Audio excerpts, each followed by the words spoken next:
There is a strange, quiet violence in the way a person learns to watch themselves fall apart from the outside. You know the exact moment the fracture happened, don't you? It wasn't a sudden explosion of glass or a dramatic shouting match in an empty room. It was much softer, almost polite, a subtle click, like a door latching shut in the dark, leaving you standing on the wrong side of your own life. Since that day, you haven't truly lived, you have only observed.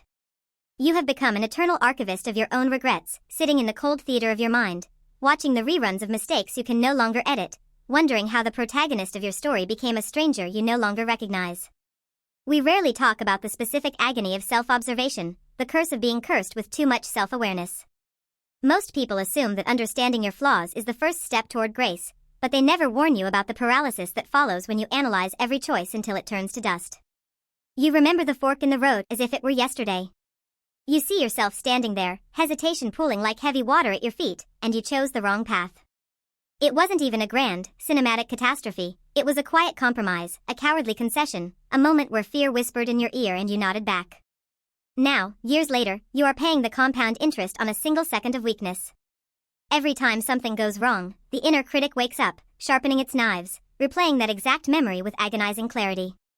You don't just remember the past, you punish yourself for it daily, hourly, perpetually, as if holding your breath underwater could somehow rewrite the currents of time. This is the exhausting architecture of overthinking, building a prison out of what-ifs and locking yourself inside with the key melted down. During the day, you perform the rituals of a functional human being. You pour the coffee, you answer the emails, you offer small, polite smiles to colleagues who see only the smooth surface of your composure. But underneath that paper-thin veneer, a quiet war is raging. You feel entirely disconnected from the body that moves through the room.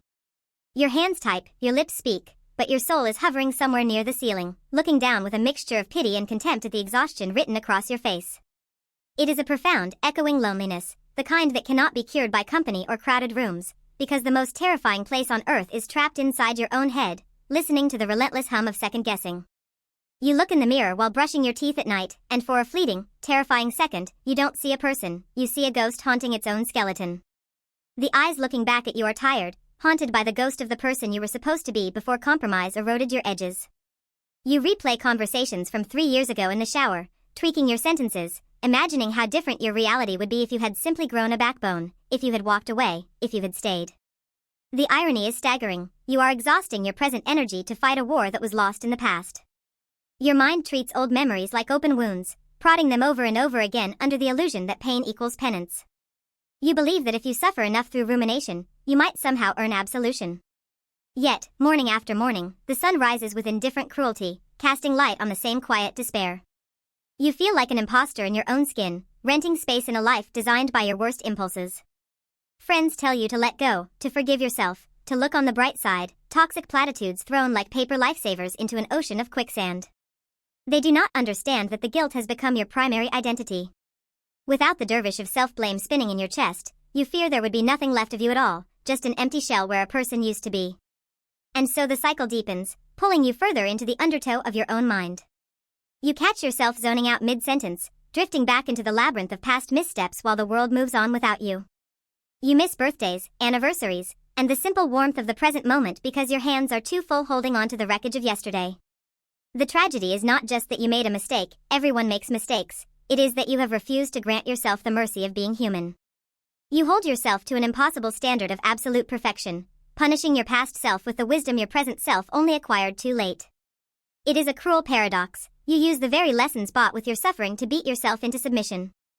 Every time you catch yourself drifting, every time the familiar wave of nausea rises at the memory of a poorly chosen word or a cowardly retreat, you sink a little deeper into the role of the silent spectator.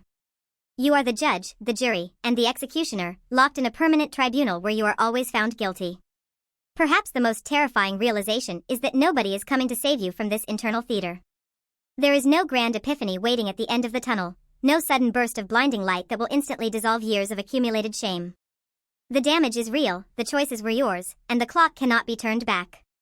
But perhaps the beginning of an end lies not in fighting the reflection in the mirror, but in finally sitting down beside it in the dark. To stop screaming at the ghost of who you were and simply acknowledge how tired you are. You do not need to love the wreckage, and you certainly do not need to forgive the unchangeable past.